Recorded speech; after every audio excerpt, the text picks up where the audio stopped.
Very good evening. Very good morning, all of you once again. So last classes సంబంధించి ఎవరికైనా ఎక్కడ doubts ఉన్నాయా? Anyone please. Videos 1-2 సార్లు చూసి అండర్స్టాండ్ చేసుకున్నారా? మ్యూట్ తీసి మాట్లాడండి.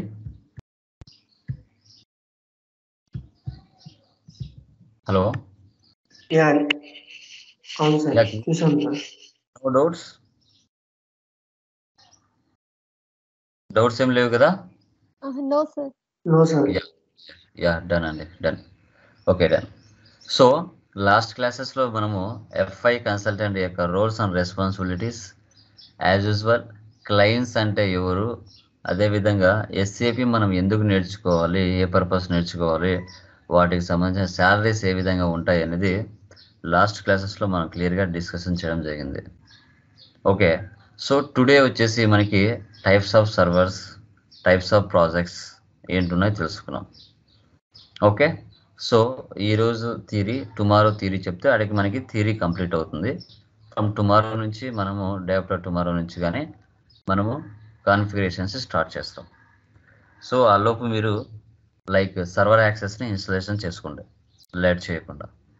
Okay, so done. ఓకే, మనకి యాక్చువల్గా మన ఛానల్ వచ్చేసి టాలీ లోకేష్ యూట్యూబ్ ఛానల్. దీంట్లో మనకి టాలీ ప్రైమ్ ఎస్ఏపికి సంబంధించిన కంటెంట్ కూడా అవైలబిలిటీలో ఉంది. అదేవిధంగా న్యూ ఛానల్ అనేది కూడా మనం ఓపెన్ చేసాం, Lokesh SAP S4HANA training in Telugu. Like subscribers కానీ వ్యూవర్స్ కానీ ఫస్ట్ టైం మన ఛానల్ వ్యూ చేస్తే సబ్స్క్రైబ్ చేసుకోండి, లైక్ చేయండి, మీ వాల్యుబుల్ కామెంట్స్ కూడా పెట్టండి. సబ్జెక్ట్ మీకు తెలుగులో నీట్గా ఎక్స్ప్లెయిన్ చేయడం జరుగుతుంది, each and everything. Okay, first మనకి మాతృభాషలో అర్థం చేసుకుంటేనే కంటెంట్ని మనం ఇంటర్వ్యూలోకి కన్వర్ట్ చేసుకుని చెప్పగలుగుతాం. కాబట్టి ఫస్ట్ తెలుగులో అనేది మనకి నీట్గా అర్థం అవ్వాలి, సబ్జెక్ట్ ఏంటి ఎందుకు ఉపయోగిస్తారు అనేసి. ఓకేనా, సూటర్. పీపీటీ కనబడుతుందా? కన్ఫర్మ్ చేయండి. యా, చూడండి. Client or system landscape in FICO. Landscape means servers అంటాం. Landscape means servers. మనం చెప్పుకున్నాం మన ఎన్ని రకాల క్లయింట్స్ ఉంటారని లాస్ట్ క్లాస్లో డిస్కషన్ చేసాం. సో క్లయింట్ అన్నా సర్వర్ అన్నా ఒకటే. Okay, like sandbox server, development server configuration, development server UT testing, quality server, pre production server, production server. Okay, ఇవి సర్వర్స్. మనకి టోటల్గా 5 సర్వర్స్ ఉంటాయి. మనం రియల్ టైంలో పనిచేసేటప్పుడు 5 సర్వర్లు ఉండకపోవచ్చు, 3 సర్వర్లే ఉండొచ్చు. అవి మెయిన్ ఏవైతే ఇంపార్టెంట్ ఉన్నాయో అవి మాత్రమే ఉంటాయి. అవి ఏంటి సార్ అంటే development server, quality server, production server. ఇవి 3 ఇంపార్టెంట్ మీరు వర్క్ చేసే ప్లేస్లో. రిమైనింగ్ ఉన్నా లేకపోయినా ఏం కాదు. ఓకే, సో ఇవి 3 మాత్రం కంపల్సరీగా ఉండాల్సిందే. ఫస్ట్ వన్, శాండ్బాక్స్ సర్వర్ అంటే ఏంటి?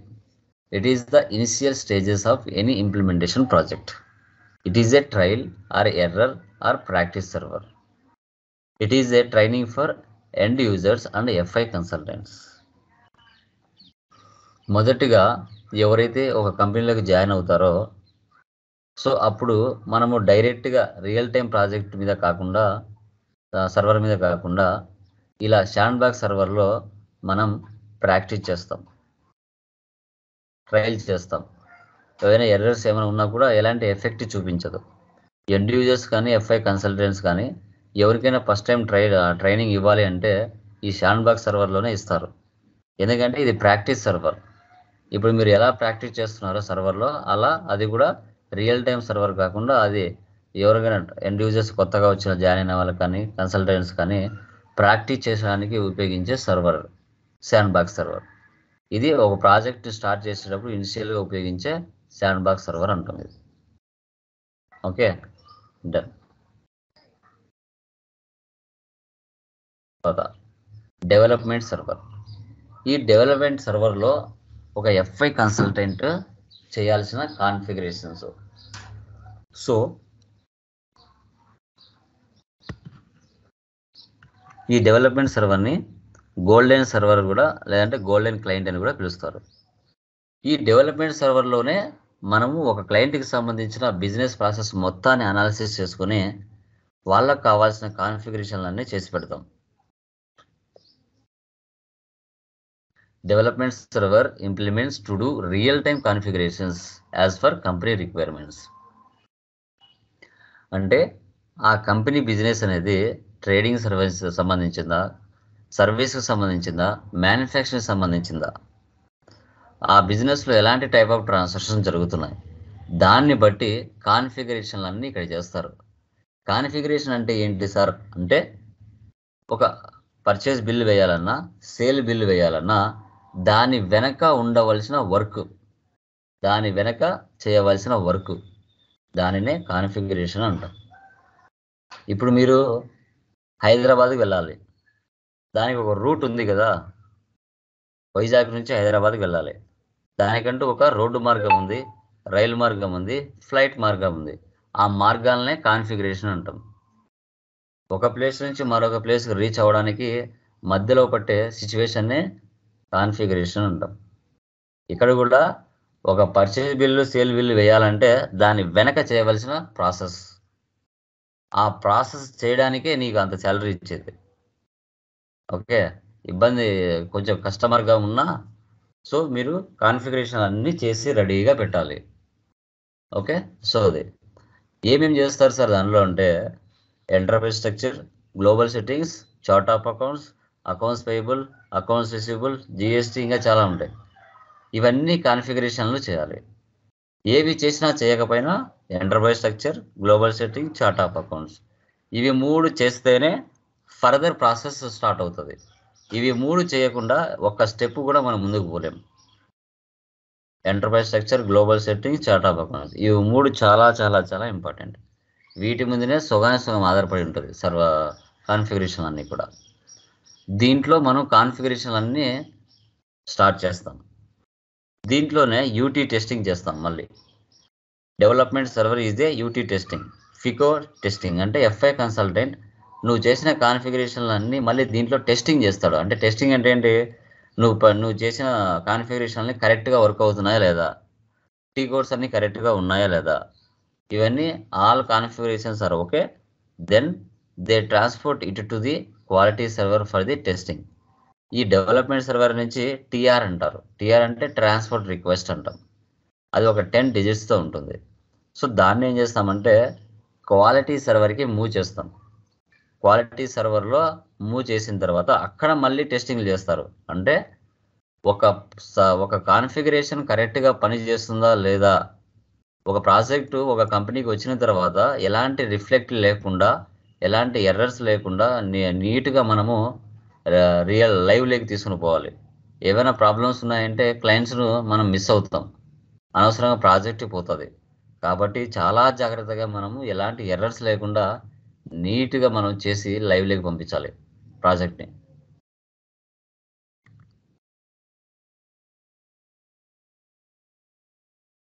చూడండి, క్వాలిటీ సర్వర్. ఈ క్వాలిటీ సర్వర్లో in the quality server some special quality testing team will be there.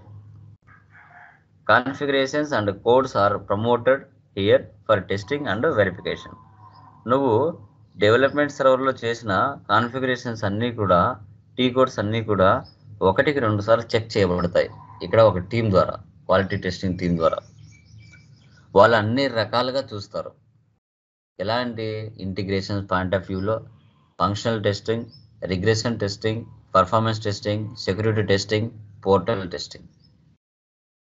ఈ సర్వర్లో చేసిన కాన్ఫిగరేషన్ ఎఫ్ఐ టు సిఓకి ఇంటిగ్రేషన్ అవుతుందా, ఎఫ్ఐ టు ఎంఎంకి ఇంటిగ్రేషన్ అవుతుందా, ఎఫ్ఐ టు ఎస్డికి ఇంటిగ్రేషన్ అవుతుందా, దీని మనము చేసేటప్పుడు పర్ఫార్మెన్స్ ఎలా ఉంది, స్లోగా జరుగుతుందా, అండ్ స్పీడ్గా టీ కోడ్లు మారుతాయా, ఏదైనా డేటా ఏమైనా ప్రాబ్లం ఉంటుందా, సెక్యూరిటీ ఉందా లేదా, ఓకే, పోర్టల్ ఏ విధంగా మనం ఓపెన్ అవుతుంది, ఓకే, ఫంక్షనల్ ఏ విధంగా వర్క్ అవుతుంది, ఇవన్నీ కూడా టైప్స్ ఆఫ్ టెస్ట్స్ క్వాలిటీ సర్వర్లలో జరుగుతాయి. ఓకే, సో ఎందుకంటే మీరు చేసిన ఆల్ కాన్ఫిగరేషన్స్ కరెక్ట్గా మూవ్ అవుతున్నాయా లేదా అనేది చాలా ఇంపార్టెంట్. కరెక్ట్గా మూవ్ అవుతుందా లేదా అనేది చాలా ఇంపార్టెంట్ కిందకి వస్తుంది. ఎందుకంటే ఒక కాన్ఫిగరేషన్స్ అన్నీ అయిపోయిన తర్వాత రియల్ టైంలో ఎంట్రీస్ పోస్ట్ చేయాలన్నప్పుడు ఎలాంటి ఎర్రర్స్ రాకూడదు. కాబట్టి కంపల్సరీగా మనము క్వాలిటీ సర్వర్ని మనకు 1-2 సార్లు అక్కడ ఉన్న టీము చెక్ చేస్తారు అన్ని రకాలుగా. సో అది తర్వాత క్వాలిటీ సర్వర్ నుంచి ప్రీ ప్రొడక్షన్ సర్వర్కు మూవ్ చేస్తారు. In the pre production server the configuration that had done and came from the quality server. Here it is again tested for user acceptance. This is called UAT testing, user acceptance testing. After the UAT configuration and codes are sent to production server. Sometimes accountants or senior accountants also do this testing. Here end users can add the data. So కొన్ని చోట్ల pre production server ఉండొచ్చు, ఉండకపోవచ్చు. ఉంటే quality server నుంచి pre production సర్వర్కు move చేస్తారు. ఇక్కడ UAT testing మళ్ళీ చేస్తారు టెస్టింగ్. ఓకే, సో కాన్ఫిగరేషన్స్ అన్ని కరెక్ట్గా ఉన్నాయా, కోడ్స్ అన్ని కరెక్ట్గా ఉన్నాయా, ఓకే. కన్సల్టెంట్స్ ఉంటే ఓకే, లేదు అంటే అక్కడ ఉన్న అకౌంటెంట్స్ కానీ సీనియర్ అకౌంటెంట్స్ ద్వారా కూడా మళ్ళీ టెస్టింగ్ చేపిస్తారు. ఓకే, దీంట్లో ఎండ్ యూజర్స్ డేటాని ఎడిట్ చేయొచ్చు. ఆ ఆప్షన్ దీంట్లో ప్రీ ప్రొడక్షన్ సర్వర్లో ఉంటుంది. మనకి టోటల్గా 5 టైప్స్ ఆఫ్ సర్వర్స్ ఉంటాయి. సో దాంట్లో sand box server, development server, తర్వాత quality server, pre production server, production server ఉంటుంది. ఇప్పుడు ఈడ ఓకే అనిపిస్తే ఈ సర్వర్ నుంచి ప్రొడక్షన్ సర్వర్, ఇప్పుడు మెయిన్ సర్వర్, ఇది real time server, live project server. This is the last and most refined client where the user will work after project go live. Any changes, new development is done is development client and the request is transported to production. Here end users are working on this server daily. They post all types of entries in this server. They can post day-to-day transactions also in this server. FI consultant only have display access. FI consultant have no access to edit, change the data in this server. So ఎప్పుడైతే pre production నుంచి production సర్వర్కి transfer request real టైంకి move అవుతుందో, ఇక్కడ ఏమైనా changes ఉన్నా, new developments ఏమైనా ఉన్నా మళ్ళీ డెవలప్మెంట్ సర్వర్కి పంపించాలి. అక్కడ ఏమైనా మాడిఫికేషన్స్ చేంజెస్ చేసి మళ్ళీ క్వాలిటీ టెస్టింగ్ మా క్వాలిటీ సర్వర్కి, క్వాలిటీ నుంచి ప్రొడక్షన్, ప్రీ ప్రొడక్షన్ నుంచి మళ్ళీ ప్రొడక్షన్కి రావాలి. ఇలా ప్రాసెస్ జరుగుతుంది. ఈ రియల్ టైం చేసేటప్పుడు ఏమైనా కొన్ని చేంజెస్ ఉన్నా, న్యూ డెవలప్మెంట్స్ ఏమైనా కస్టమర్ క్లయింట్ చెప్పినా మళ్ళీ డెవలప్మెంట్ సర్వర్ మళ్ళీ మొదటికి పోవాలి. మొదట్లో మళ్ళీ చేంజెస్ చేసి మళ్ళీ అగైన్ క్వాలిటీ సర్వర్లో టెస్ట్ చేసి మళ్ళీ ప్రీ ప్రొడక్షన్లో టెస్ట్ చేసి ఆ ప్రీ ప్రొడక్షన్ నుంచి ప్రొడక్షన్ పంపిస్తాం. ఇక్కడ ఒక ఎండ్ యూజర్ ఎవరైతే ఉన్నారో వాళ్ళు డైలీ దీంట్లో ట్రాన్సాక్షన్ జరుపుతారు. దీంట్లో ఎఫ్ఐ కన్సల్టెంట్కి ఓన్లీ డిస్ప్లే యాక్సెస్ మాత్రమే, చూడడానికి, ఎడిట్ చేయడానికి, ఏదైనా చేంజెస్ చేయడానికి యాక్సెస్ ఉండదు ఎఫ్ఐ కన్సల్టెంట్కి. ఇది ఇంటర్వ్యూ పాయింట్ ఆఫ్ అడిగినా చెప్పాలి. ఎఫ్ఐ కన్సల్టెంట్ ప్రొడక్షన్ సర్వర్లో అది ఎన్ని చేంజెస్ చేయడానికి యాక్సెస్ ఉంటుందా లేదా అంటే ఉండదు అని చెప్పాలి. ఓన్లీ సో డిస్ప్లే యాక్సెస్ మాత్రమే ఉంటుంది. FI consultant have no access to edit, change the data in this server అని చెప్పాలి. వీటిని మనం ప్రొడక్షన్ సర్వర్లో మనం చూస్తాం. లాస్ట్లో మనకి టైప్స్ ఆఫ్ సర్వర్స్ టోటల్గా 5 ఉంటాయి. దీంట్లో మెయిన్ సర్వర్స్ వచ్చేసి development, quality, production. Okay, so అన్ని సర్వర్లు ఉపయోగించడానికి ఛాన్సెస్ ఉండదు రియల్ టైంలో. కొందరు ఈ 3 ఉపయోగిస్తారు. డెవలప్మెంట్ సిస్టంలో కస్టమైజింగ్ చేస్తారు, టెస్టింగ్ చేస్తారు. దాని నుంచి క్వాలిటీ సర్వర్లో క్వాలిటీ టెస్టింగ్ అండ్ ట్రైనింగ్ మళ్ళీ ఒకసారి చెక్ చేస్తారు. దాని నుంచి మెయిన్ ప్రొడక్షన్ సర్వర్కి పంపిస్తారు. మెయిన్ సర్వర్స్ ఇవి 3 రియల్ టైంలో ఇవి 3 ఉంటాయి మెయిన్గా. సో వీటిని మనం types of servers like system landscape అని కూడా అంటాం. సిస్టమ్ ల్యాండ్స్కేప్ అని కూడా పిలుస్తాం. క్లియర్? ఎనీ డౌట్స్ దీంట్లో? అర్థమైందమ్మా? ఎవరికైనా డౌట్స్ ఉన్నాయండి? క్లియర్? యా, గుడ్ అండి. ఎందుకు ఉపయోగపడతాయి ఈ టైప్స్ ఆఫ్ ప్రాజెక్ట్స్, ఏ ప్రాసెస్ మీద వీటిని ఆధారపడి వర్క్ చేయగలుగుతారు అనేది క్లియర్గా తెలుసుకుందాం.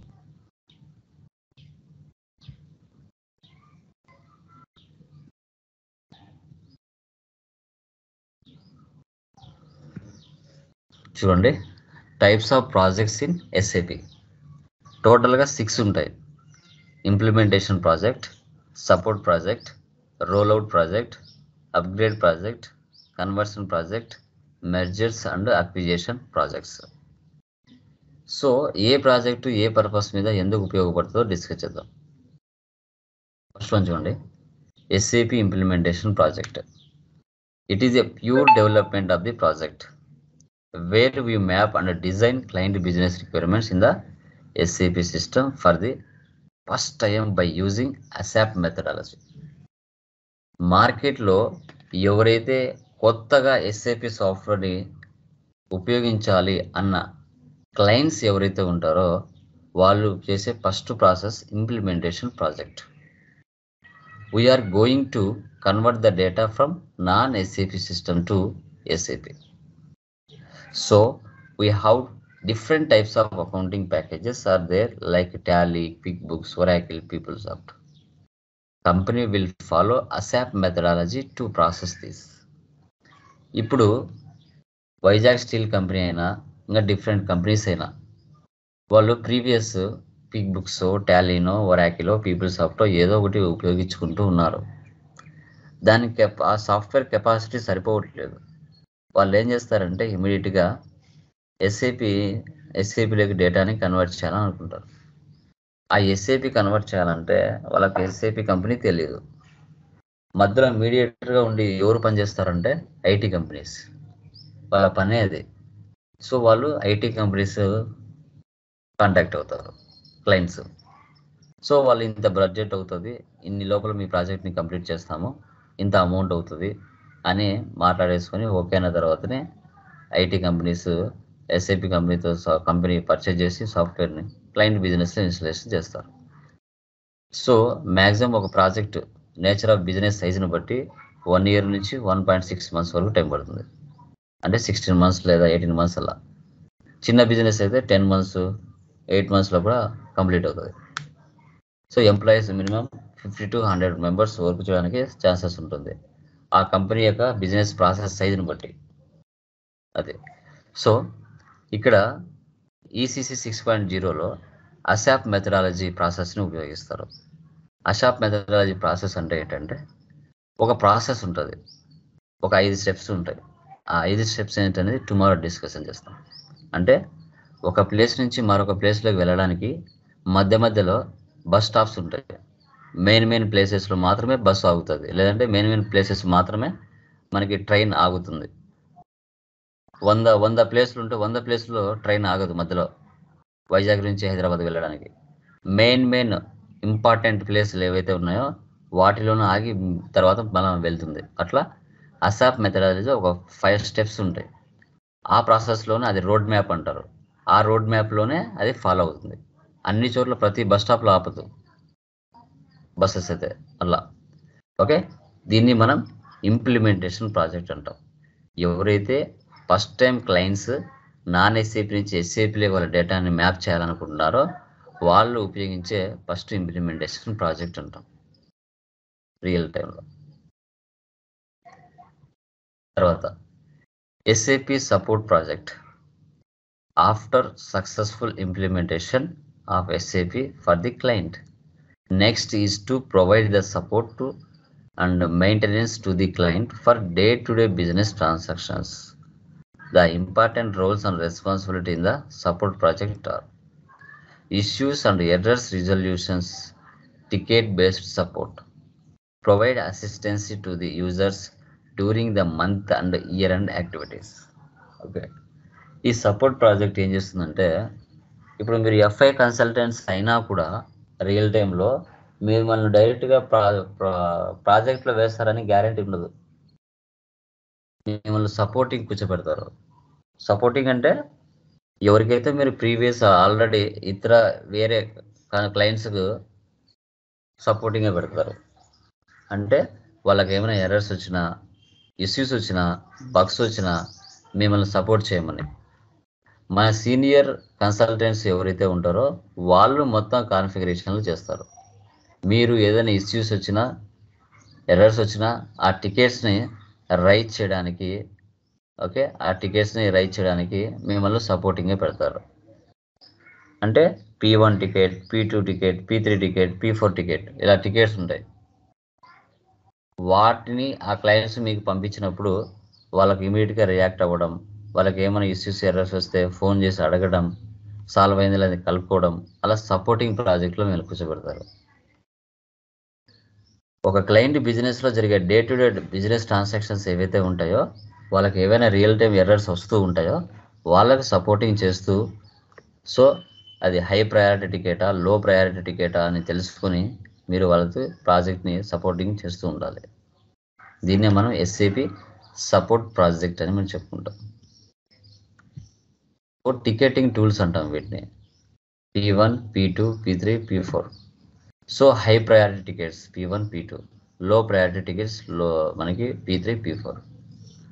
హై ప్రయారిటీ అంటే వాళ్ళు రియల్ టైం వర్క్ చేస్తున్నప్పుడు ఏమైనా ఎంట్రీ పోస్ట్ అవ్వకపోవడం, అది పర్చేజ్ ఇన్వాయిస్ అయినా, సేల్స్ ఇన్వాయిస్ అయినా, జిఎల్ పోస్టింగ్ అయినా, ఇన్వాయిస్ పోస్ట్ అవ్వకుండా ఎర్రర్స్ వస్తూ ఉంటాయి. అలా వాళ్ళు ఇమీడియట్గా వాళ్ళు టికెట్ రైజ్ చేసేటప్పుడే సర్వీస్ నౌ అనే టూల్ ద్వారా, డెస్క్ టూల్ ద్వారా మీకు రైజ్ చేస్తారు. వాళ్ళు అక్కడే మెన్షన్ చేస్తారు, ఇది హై ప్రయారిటీ P1 టికెట్ అంటేనే మీరు అర్థం చేసుకోవాలి ఇది ఇమీడియట్గా రీసాల్వ్ చేయాల్సిన టికెట్ అని. అది ఎవరెవరికి అసలు వాళ్ళు పంపిస్తేనే మనకి టికెట్ రైజింగ్, మనం ఇమీడియట్గా దాన్ని టికెట్ పిక్ చేసుకొని మన దగ్గర పనిచేసే ఎఫ్ఐ కన్సల్టెంట్స్ ఎవరైతే ఉన్నారో వాళ్ళకు ఎవరో ఒకరి పేరు పెట్టేసి వాళ్ళకి అసైన్ చేస్తాం, వాళ్ళు ఆ టికెటింగ్ని రీసాల్వ్ చేస్తారు. ఓకే, 2 hours లేదా 6 hours, P3, P4 అయితే 3 days ఆర్ 4 days, 2 days మీ చాయిస్ అట్లా. ఓకే, సో అది next SAP rollout project. SAP rollout ప్రాజెక్ట్లో ఏంటో these projects are belongs to move the company data from one country to other country and one company code to other company code. The different types of rollout projects are country rollout, company code rollout. Country rollout అంటే ఏంటి, company code rollout అంటే ఏంటో చూద్దాం. So rollout project అంటే ఇప్పుడు in this rollout project we will copy the data from existing company to new country. ఇప్పుడు ఇండియాలో ఒక ప్రాజెక్టు, ఒక క్లయింట్కి సంబంధించిన ప్రాజెక్టు మీరు చేశారు, దానికి సంబంధించిన డాక్యుమెంటేషన్, కాన్ఫిగరేషన్స్ అన్నీ మీ దగ్గర ఉన్నాయి. అదే క్లయింట్కి సంబంధించి వేరే ఒక దేశంలో కూడా అదే ప్రాజెక్ట్ని ఇంప్లిమెంటేషన్ చేయాలి.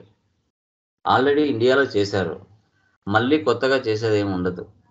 కాబట్టి మీరు వేరే కంట్రీలో న్యూ బ్రాంచ్ ఓపెన్ చేసుకున్నా ఇదే డాక్యుమెంటేషన్, ఇదే బిజినెస్ ప్రాసెస్ ఇది మీరు అక్కడ కూడా ఇంప్లిమెంటేషన్ చేస్తారు. దాన్ని కంట్రీ రోల్అవుట్ అంటాం, కంట్రీ రోల్అవుట్ అని మనం చెప్పుకుంటాం. Next company code rollout. In this project we will copy the data from an existing company to a new company. ఇప్పుడు బెంగళూరులో ఒక బ్రాంచ్ ఉంది మనకి, ఒక క్లయింట్ది. ఆ క్లయింట్కి మీరు టోటల్గా ప్రాజెక్ట్ వర్క్ చేసేసారు, అయిపోయింది. సో అదే కంపెనీ ఇంకో బ్రాంచ్ హైదరాబాద్లో ఓపెన్ చేస్తుంది. సేమ్ ఇదే డాక్యుమెంటేషన్, ఇదే ప్రాజెక్ట్ ప్రాసెస్ అంతా మళ్ళీ మీరు హైదరాబాద్లో కూడా ఉపయోగిస్తారు. మళ్ళీ కొత్తగా ఫస్ట్ నుంచి చేయాల్సిన అవసరం అయితే ఉండదు, సేమ్ బ్రాంచ్, సేమ్ ప్రాసెస్ కాబట్టి. సో దీన్ని company code to company code, so company code to company code అని చెప్తాం. ఓకే, దీన్ని రోల్అవుట్ ప్రాజెక్ట్స్ అని చెప్తాం. ఎగ్జాంపుల్ కంట్రీ అయితే చూడండి, టాటా గ్రూప్ ఆఫ్ కంపెనీ ఇండియాలో ఉంది, యుఎస్లో పెట్టాలి, లండన్లో పెట్టాలి, సింగపూర్లో పెట్టాలి. దీన్ని కంట్రీ టు కంట్రీ రోల్అవుట్ అంటాం. ఇప్పుడు ఇండియాలో ఆ ఇంప్లిమెంటేషన్ చేశారు, అదే బిజినెస్ ప్రాసెస్ని, అదే ప్రాజెక్ట్ని ఇతర దేశాల్లో కూడా అదే విధంగా మెయింటైన్ చేస్తారు. ఫైనాన్షియల్ ఇయర్ ఒకటి మారుతుంది అంతే. తర్వాత company Tata group India, Tata group company 1 ఆంధ్రప్రదేశ్లో ఉంది, ఆంధ్రప్రదేశ్లో మీరు ఇంప్లిమెంటేషన్ చేశారు, అది తెలంగాణలో కూడా చేయాలి, సేమ్ ప్రాసెస్. అది company code to company code. So company code to company code అని చెప్తాం.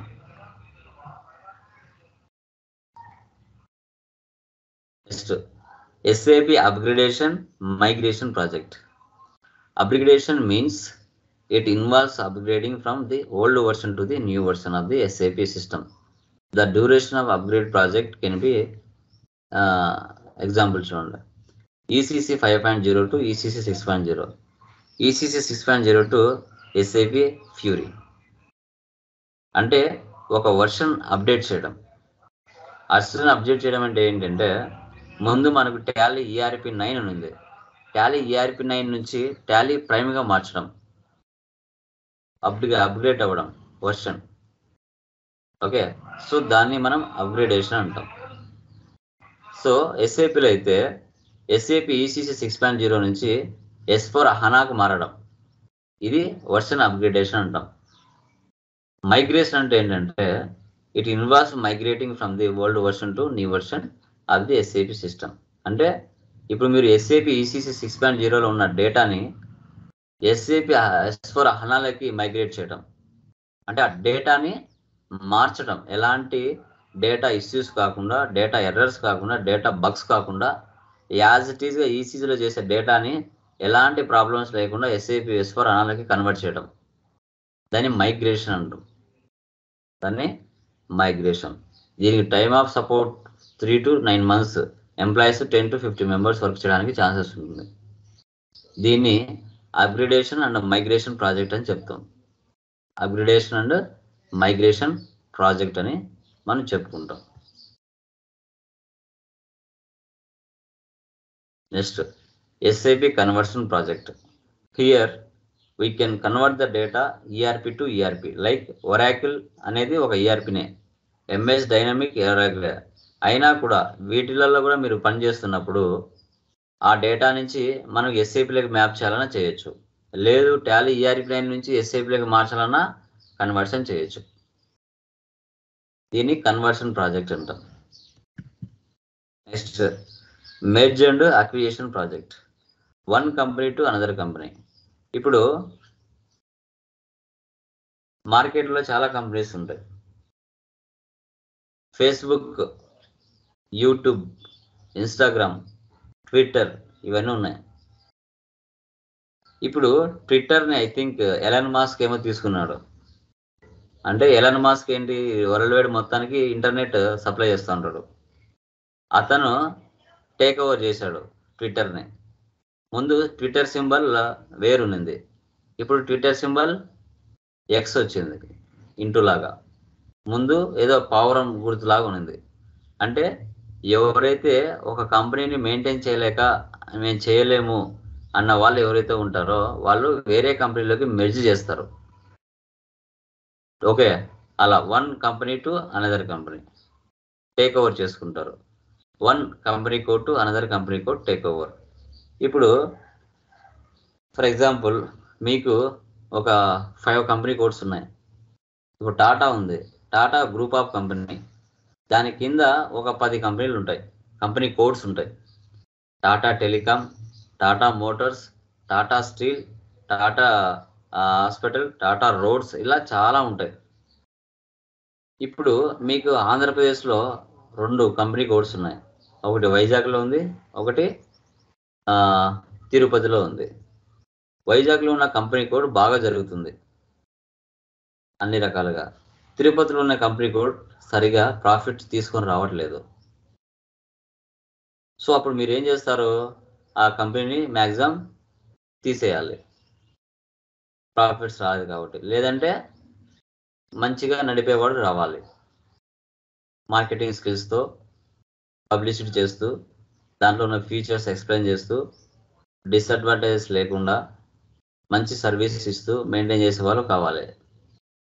లేదంటే బడ్జెట్ లేకపోతే వేరే వాళ్ళకి ఇచ్చేస్తారు. సో అలాంటప్పుడు ఏం చేస్తుందంటే వైజాగ్లో ఉన్న కంపెనీ కోడ్ అనేది తిరుపతిలో ఉన్న కంపెనీ కోడ్ని టేక్ ఓవర్ చేస్తుంది. వాళ్ళు తీసేసుకుంటారు, మొత్తం అడ్మినిస్ట్రేషన్ మొత్తాన్ని టేక్ ఓవర్ చేసేసుకుంటారు, వాళ్ళు నడిపిస్తారు. జస్ట్ మీరు అక్కడ పని చేస్తూ ఉంటారు, హెడ్ మాత్రం మారిపోతాడు, వాళ్ళు చెప్పిన రూల్స్ అండ్ రెగ్యులేషన్స్ జరుగుతాయి. మీకు ఆ ప్రజెంట్ కంపెనీలో ఉన్న రూల్స్ రెగ్యులేషన్స్ వెళ్ళిపోయి టేక్ ఓవర్ చేసిన కంపెనీ ఏదైతే ఉంటుందో వాళ్ళు చెప్పినట్టు మీరు వినాలి. సో దీన్ని మెర్జ్ అండ్ అక్విజిషన్ ప్రాజెక్ట్ అంటాం. ఓకే, వీటిని మనం టైప్స్ ఆఫ్ ప్రాజెక్ట్స్ అని చెప్పుకుంటాం. Types of projects. క్లియర్ మా? ఎవరికైనా డౌట్స్ ఉన్నాయండి? ఎవరికైనా? Anyone? No sir. Clear? So వీడియోని 1-2 సార్లు చూడండి, నీట్గా ప్రతి పాయింట్ రాసుకోండి అర్థమయ్యే విధంగా, తర్వాత మీరు నేర్చుకోండి. అడిగినప్పుడు చెప్పాలి, వాట్ ఈజ్ వాట్ అడిగినప్పుడు, మధ్య మధ్యలో క్వశ్చన్స్ అడిగినప్పుడు మీరు చెప్పాల్సి వస్తుంది థియరీ పాయింట్ ఆఫ్ వ్యూలో. ఓకేనా? ఇక రేపటితో మనకి థియరీ కంప్లీట్ అవుతుంది. మనాడి నుంచి కాన్ఫిగరేషన్ స్టార్ట్ చేస్తాం. సో ఆ లోపల మీరు లైక్ సర్వర్ యాక్సెస్ తీసుకోండి, సర్వర్ యాక్సెస్ తీసుకోవాలి. ఓకే, సర్వర్ యాక్సెస్ తీసుకుంటే రేపు మనాడి నుంచి మనం సిస్టంలోకి లైక్ కాన్ఫిగరేషన్లో స్టార్ట్ చేస్తాం. Okay, first configuration enterprise structure, తర్వాత సెకండ్ గ్లోబల్ సెట్టింగ్స్, తర్వాత థర్డ్ వన్ వచ్చేసి చార్ట్ ఆఫ్ అకౌంట్స్. ఇవి 3 కంపల్సరీగా మీరు ఎక్కడ రియల్ టైంలో పనిచేసినా ఇవి 3 లేకుండా ముందుకు పోదు కాన్ఫిగరేషన్. ఈ 3 గ్రూప్ ఆఫ్ కంపెనీ ఏముంటుంది, కంపెనీ కోడ్స్ ఏముంటాయి, ఎన్ని బిజినెస్ ఏరియాస్ ఉంటాయి, డిపార్ట్మెంట్ ఫైనాన్షియల్ డిపార్ట్మెంట్స్ ఏమున్నాయి, ఓకే, ప్రొడక్షన్స్ ఏమున్నాయి, ఓకే, ఫైనాన్షియల్ ఇయర్ మనం ఏది మెయింటైన్ చేస్తున్నాం, ఇవన్నీ కూడా ఈ 3 ఉంటాయి. అంటే ఎగ్జాంపుల్ చెప్పాలంటే ఇండియాలో 29 రాష్ట్రాలు, 29 రాష్ట్రాలలో డిస్టిక్లలో మండలాలలో విలేజెస్. ఇది ఒక ప్రాసెస్. అంటే Tata group of company, head of the group of company, దాంట్లో 10 కంపెనీ కోడ్లు ఉంటాయి. ఆ 10 కంపెనీ కోడ్లలో ఒక్కొక్క కంపెనీ కోడ్కి మళ్ళీ బిజినెస్ ఏరియాస్ ఉంటాయి, business areas. Okay, so for example హైదరాబాద్లో ఉంది ఏంది, టాటా గ్రూప్ ఆఫ్ కంపెనీ, దానికి కంపెనీ కోడ్స్ 29 రాష్ట్రాలలో ఉన్నాయి. కంపెనీ కోడ్లు 29 రాష్ట్రాలలో ఉన్నాయి. సో ఆ 29 రాష్ట్రాలలో ఆంధ్రప్రదేశ్ ఒకటి, ఇది మనకు రాష్ట్రం. ఈ రాష్ట్రంలో మనకి లైక్ సమ్ డిస్ట్రిక్ట్స్ ఉన్నాయి, మళ్ళీ ఒక 12 ఇప్పుడు మళ్ళీ పెంచారు కదా. అన్ని డిస్ట్రిక్ట్లలో మళ్ళీ బిజినెస్ ఏరియాస్ ఉన్నాయి, బిజినెస్ ఏరియాస్. ఓకే, ఈ విధంగా ప్రాసెస్ జరుగుతుంది. Business area wise profit and loss చూడొచ్చు, company code wise profit and loss చూడొచ్చు, head of the group of company wise కూడా ప్రాఫిట్ అండ్ లాస్ చూడొచ్చు. ఇయర్ టాటా కంపెనీ మా కంపెనీ ఇన్ని డాలర్లో సంపాదించింది అని బయటికి అనౌన్స్ చేస్తారు. ఎందుకు చేస్తారు? వాళ్ళు 10 కంపెనీ కోడ్లు ఉంటే 10 కంపెనీ కోడ్లు ప్రాఫిట్ అండ్ లాస్ మిక్స్ చేసి టాటా గ్రూప్ ఆఫ్ కంపెనీ ఇన్ని వేల డాలర్స్ సంపాదించింది ఇయర్ అని బయటికి షో చేస్తారు. ఒక కంపెనీ కోడ్ చెప్పేది వాళ్ళు, మొత్తం వరల్డ్ వైడ్ వాళ్ళకి ఎన్ని కంపెనీ కోడ్లు ఉన్నాయో అన్ని మిక్స్ చేసి బయటి ప్రపంచానికి టాటా గ్రూప్ ఆఫ్ కంపెనీ ఇంత ప్రాఫిట్లో ఉంది అని group of company profit and loss show చేస్తారు. External reporting. ఇంటర్నల్గా కంపెనీ కోడ్ వైజ్గా చెక్ చేసుకుంటారు ఇంటర్నల్గా. తర్వాత బిజినెస్ ఏరియా వైజ్ కూడా చెక్ చేస్తారు. ఓకే, సో అది ఇవన్నీ కూడా మనము తర్వాత ఎంటర్ప్రైజ్ స్ట్రక్చర్లో మనం ఐడెంటిఫై చేస్తాం. Okay, clear? యా, డన్ మా. ఈ థియరీ మీరు చూసుకోండి, 1-2 సార్లు చెక్ చేసుకోండి, వీడియోస్ని డౌన్లోడ్ చేసుకోండి. ఏ రోజు వీడియోస్ ఆ రోజు మౌస్తో రైట్ క్లిక్ చేసి మీ సిస్టంలో డే వైజ్గా మీరు చేసుకోండి. ఓకేనా?